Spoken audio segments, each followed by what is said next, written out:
Hello viewers, this is Dr. Sayeem signing in today's Dr. Voice. Yes, today we'll be discussing about cardiology, particularly interventional aspects of cardiology. Viewers, you know about cardiology, the science that deals with heart and heart-related issues. Intervention means a bit invasive. Apart from drugs, they try to fix the heart, but less invasive than surgical procedures. So our today's guest is Dr. Edgar Tay Lik Wui, Senior Consultant, Interventional Cardiologist and Transcatheter Valve Replacement Specialist from Mount Elizabeth Hospital, Singapore. Welcome to Dr. Voice. Thank you for having me. Yeah, welcome. So Dr. Edgar Tay is a cardiologist practicing at Mount Elizabeth Hospital, Singapore. His subspecialty is in adult cardiology, adult congenital interventional cardiology, and pulmonary hypertension. He was graduated from National University of Singapore. Then he completed his Ahmed and MRCP. Then he was also trained in Royal Brompton Hospital, UK, and Vancouver, from Vancouver. He is currently serving at many hospitals at Singapore, but he also practices his special interventional skills at Mount Elizabeth Hospital. Viewers, let's start the discussion. So firstly, I would like to know what are the common interventional procedure or what are the common cardiac conditions that warrants interventional treatment?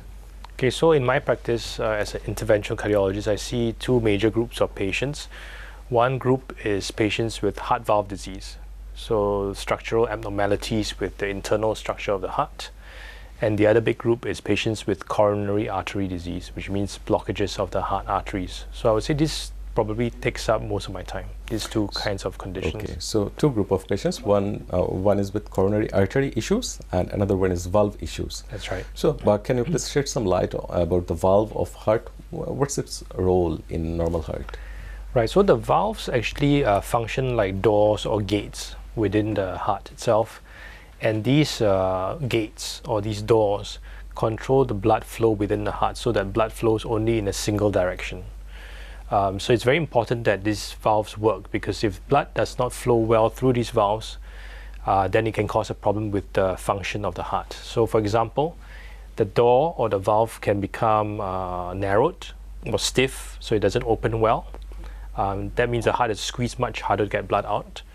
Or in some cases, the valve or the door does not close well, and you get what we call back leaking or regurgitation. So whether the valve is narrowed or obstructed or leaking, this can cause a lot of problems within the heart and cause what we call heart failure. I see. So valves must function properly to ensure proper blood flow. So what are the common causes of valve dysfunction or malfunction? So there are two main groups. The first group, of course, are patients who may be born with some valve conditions that are not, sometimes not detected early on in life. But there's also a very big group due to wear and tear. So you know our heart beats maybe like 3 billion times, 3 billion heartbeats in a whole lifetime. So these doors open with every heartbeat. So there's a wear and tear condition that happens over time, just like our knees. If we use it a lot, it will wear and tear. So these are usually the cause for these narrowed valves, where the valves cannot open, or leaking valves. So it's a wear and tear condition that actually makes these patients unwell. I see. You know, in this part of the world, there's a particular condition, rheumatic fever. It used to be very prevalent. Often we see patients suffering from rheumatic fever develop some valve issues on later part of the life. Do you see such patients? Yes, so in the past we saw more patients who have this infection involving what we call the mitral valve. It's one specific valve in the heart that the condition tends to affect. But as time goes by, as patients have more access to antibiotics, because this is caused by a bacterial infection, right? The condition is becoming less common. So nowadays, I would say the majority of patients that we treat, number one, due to congenital related abnormalities, or due to wear and tear. But we still do see some rheumatic valve disease, but it's getting less common. Less common. Yes. Okay. So may I know about the common clinical features of valve dysfunction in a rule of thumb way, common clinical features? Yeah, so I always tell patients that there are usually three main symptoms that patients will feel if they have heart valve condition. The first, most common, I would say, is shortness of breath. And typically these symptoms being breathless when a patient is doing something, exerting. So could be walking, climbing up the stairs. So breathlessness is number one. The second condition is chest discomfort, because as the blood doesn't flow out properly, patients feel congestion or chest discomfort. And the last is usually some kind of dizzy spell. And dizzy spells occur because, again, if the valve is narrowed, for example, and the blood cannot be contracted out of the heart, this blood flow does not get to the brain, and the patient gets then have dizzy spells. And of course, in an extreme case, they may have fainting even. Okay. So can you shed some light on about the treatment options in such cases, valve leaking and when the valve gets narrowed? Yeah, so usually when patients come to us, it is quite easy for us to detect these conditions, because these valves generate something like a sound. We call them a murmur. So most times our GP colleagues will pick them up with a stethoscope. And then we confirm this, of course, with a simple test called an echocardiogram, which is an ultrasound scan. Once we confirm the diagnosis, there are usually two main ways of treating them. I remember these conditions with the internal structures of the heart is usually a mechanical kind of problem. It's either obstructed or leaking. And oftentimes I would say medications don't work very well when you deal with a mechanical problem within the heart. So in the past, the patients only had one option, which is open surgery, which means opening the chest, getting access to the heart itself, and then either replacing the valve or repairing the valve with some sutures and needles. But thankfully, in the last decade, there has been a very large, I would say, leap in technology, where we can now treat many patients with heart valve conditions without having even to open the chest. So we call this minimally invasive or percutaneous therapies, which means we can do it through the skin, just like how we do an angioplasty, for example. And the patients sometimes can go home much quicker than before. So these are, for example, for aortic valve disease, we have a procedure called TAVI. And for the mitral valve or tricuspid valve disease, which is a leaking valve, we have the clips, which can help us to treat these patients. So these are much less invasive procedures. Than surgery. Correct. Which used to be the first line, maybe 2 decades back. Yes. So can you please explain the difference between clipping and TAVI? Okay, so TAVI is actually a shortened name abbreviation for transcatheter aortic valve implantation, so TAVI. And it's actually conceptually very straightforward. It's used to treat aortic valves, or one of the gates of the heart, which is narrowed or not opening well. So the idea is to open these gates. So to replace them, what we do is through the leg artery, we can pass a tube, and this tube actually carries a valve that is constrained first within this tube. And once this tube gets into the heart area where it's narrowed, these valves can be opened. And when you open these valves, they are like a spring. When they open up, they actually push the old narrowed heart valves to the side. And almost instantaneously, there will be these leaflets within the new valves that will start to work. So we actually implant these valves without having to stop the heart. And it works immediately. So it's pretty amazing. You implant the prosthetic valve over the diseased valve. Correct. You don't need to cut or giving suture, all these things. No, so we actually work by just pushing the old leaflets apart, and that's the good part about it. You don't have to cut anything out, and that's why the procedure is much less invasive. In fact, most times the procedures are now done under only local anesthesia and with sedation. So they don't really need in the past to have general anesthesia or anything invasive like that. So it's a lot more tolerable. And that's why patients can also go home much faster. Yeah. So when do you prefer TAVI over surgical replacement? Like based on which factors you make a decision? So nowadays, we look at the patient's, what we call the anatomy of the patient, or the structure within the heart of the patient. So once we identify that the patient has an obstructed valve, we do a test called a CT scan. So for the audience, the CT scan is really an X-ray to look at the map of the patient's heart and the leg arteries. And that immediately allows us to know whether we can pass these devices up to the heart. By looking also at the structure within the heart itself, we can tell whether the TAVI valve would sit nicely in there, or in some cases there might be situations where surgical valves may sit better. So we need to learn a little bit about the patient's anatomy through the scan. And then now we can actually do some virtual planning as well. We can actually, even before implanting the valve, already see what the new valve looks like within the old heart valve. So it allows us virtual planning, and we can kind of almost immediately know what would happen even before actually treating the patient. So that allows us a lot more confidence in the way we choose and treat patients. I see. Yeah. About mitral clip, can you please share us the procedure? How do you do it? Okay. TAVI, like I said, was to treat patients with narrowed heart valves when the gate does not open. So there's another condition where the gate does not close well, and this is when the valves are unable to touch each other properly and they cannot hold blood, and there's this back leak. We call it regurgitation. And again, in the past, the only option for these patients was to open the chest, replace the valve, or suture the valve.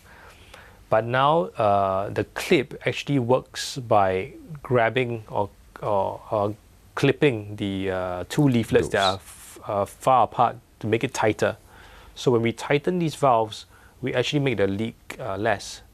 So it's been found that if you actually reduce the amount of leakage with the clip by 2 grades or more, patients immediately feel better. They are less short of breath, they have more energy. And again, because this is not a procedure where you need to open the chest, patients recover much quicker. Much quicker. You said valves are like doors of different doors between different chambers of the heart. So there is another condition you said earlier, pulmonary hypertension. You know, we commonly, our common people, we commonly know about hypertension. We mean blood pressure. So you were saying something, pulmonary hypertension. What is it? Okay, so pulmonary hypertension is to put it simply, pulmonary means lung, and hypertension means high pressure. So it's really a patient who has high lung pressures. That means if you actually put a catheter or a tube to measure the pressure within the lung arteries, we find that this pressure is elevated. Patients turn to us usually they wouldn't know they have pulmonary hypertension. Most patients, when they first come to our clinic, usually will present with breathlessness. And pulmonary hypertension tends to occur, firstly, at 2 groups. The first group of patients tend to be pretty young. They could be in their 20s to 40s, typically women, and they present actually with shortness of breath. So the second group of patients tend to present a little older, maybe between the 50 to 70 age group. Again, breathlessness is the key symptom for patients with pulmonary hypertension. It's a serious condition. How we detect this pressure is not by the pressure that we check on our arm. That is more for the arm pressures. This requires us to do an ultrasound scan. We need to do something called an echocardiogram, and the echo actually allows us to see the pressures or estimate the pressures within the lung arteries. If the lung arteries pressures are high, then we make a diagnosis and say the patient has pulmonary hypertension. But the real way to confirm this diagnosis requires us to put a catheter, again from the leg arteries, and we actually put this catheter into the lung arteries to measure the pressure accurately. And then with that pressure measurement, we can then confirm the diagnosis. Okay. Yeah. What might be the cause behind elevated lung pressure? So there are actually 4 major causes of pulmonary hypertension. One of them is related to what we call left heart disease. Patients who may have had heart attacks before, or who have stiff heart chambers. So what we call left heart disease. Then a second group are patients with lung disease. So those with asthma, bronchitis, obstructive lung disease, obstructive sleep apnea. The third group is patients with autoimmune disease, those who have joint problems. They also have a tendency for pulmonary hypertension. And the last group is what we call the idiopathics or the congenital patients. And these are patients who sometimes really don't know, don't have any pre-existing conditions. They just present with breathlessness. It's quite sad to actually sometimes see these patients because a lot of them have been suffering for many years before the diagnosis is made. In fact, there are patients, if you look at most studies, when patients get diagnosed, they would have already seen at least 3 or 4 specialists. And sometimes they are confused by the diagnosis of things like thought to be just asthma or being anxious, or sometimes kind of felt to have nothing much. And over time, of course, they become more and more breathless, and then usually the echo will then confirm the diagnosis. Yeah. Well, so you were saying about some predisposing factors which causes pulmonary increased blood pressure. Can blood clotting leads rise to elevated lung pressure? Yeah, so that's a very good point. So another cause for elevated pulmonary pressures is when clots. I'm sure some of you know that clots sometimes can form in the leg. We call it deep vein thrombosis, or some people call it economy class syndrome, where patients have sit in the plane for a long time, a clot forms in the leg. And these clots sometimes can travel up through the heart and get into the lung space. In some of these patients, when that happens, they develop something called pulmonary embolism. They get very short of breath, and they have chest pain. Sometimes as these clots melt away, or even by itself or with treatment, patients get better. But there's a group of patients that continue to be short of breath. That means even as the clot disappears, the patient still has what we call residual breathlessness. And this typically extends beyond 3 to 6 months. And this is because when the clot goes into the lung, it causes a reaction. The arteries within the lungs develop some narrowings. And this is a condition we call it CTEPH, or chronic thromboembolic pulmonary hypertension. It's a pretty much underdiagnosed condition, and there's good treatment for it now. So treatment will include, sometimes in the past was surgery. You can actually remove some of these obstructive lesions. And also nowadays we can even do ballooning. We can put in small catheter balloons to kind of open up some of these narrowings and improve the patient's breathlessness. So there are some new techniques as well that we have now to treat these patients. I would like to know, you were saying the treatment options for thromboembolic pulmonary hypertension. What about the other pulmonary hypertension? How do you offer treatment to them? So after we diagnose them with the catheter and confirm that the pressures are elevated, there are specific groups of patients that will benefit from this, what we call advanced therapies. So there are certain medications out there that have been developed in the past 15 years that has become very effective at targeting the pressures within the lung. So when these agents are taken, they actually go straight and relax the arteries that are causing the pressures to be elevated, and that is very effective. They now have 3 major classes of medications now, and we have to decide which medication starts first, and sometimes we even give combination treatment to lower the pressures to immediately bring the patient back to health. You know, in the past, pulmonary hypertension is very serious. So if you see, say maybe 20, 30 years ago, if a patient is diagnosed with pulmonary hypertension, life expectancy or survival could be just about 2 years. But now with the advanced therapies, patients are living 10, 15 years and they're still going on well. So it's really a miracle in terms of the discovery of these new drug molecules that are helping patients a lot nowadays. I see. So in case of thrombotic, in short name, if we level it, thrombotic pulmonary hypertension or blood clotting related pulmonary hypertension, so you are saying that some forms of intervention can be helpful. You are saying about ballooning. Can you please explain it? How do you perform it? Yeah, so what we usually do is like because the arteries develop these narrowings, so they're actually pretty similar to what people know about heart artery blockage, but these are lung artery blockages. So we do an angiogram first, and we can immediately see where these narrowings are located. So once we identify these locations, we can then put in a catheter, very much similar to how people put in stents and balloons for the coronary arteries. And we open up these blockages, and immediately they improve flow within the lung arteries. But the great thing here is we don't need to put in stents, unlike coronary arteries where we put in stents. Here, all we need is to balloon the arteries and they remain open. So that's the great thing about this treatment, is that we don't actually have to implant anything in the patient. We just need to dilate the lesions and the patients will improve. I see. Lastly, we're at the end of our show. Do you have any message for our viewers? how they can prevent heart issues or heart diseases? I think in the past we focus a lot on coronary artery disease. So coronary artery disease, many people know already. You have to eat healthy, you have to exercise, you have to make sure your diabetes, hypertension, cholesterol are all well controlled. So I think that is already a very well established piece where people already know that. What people don't really know is actually the heart valve conditions, and that's very much, I would say, still in the last 10 years, a lot of education is still ongoing. And it's very important for people to identify symptoms, I think, early.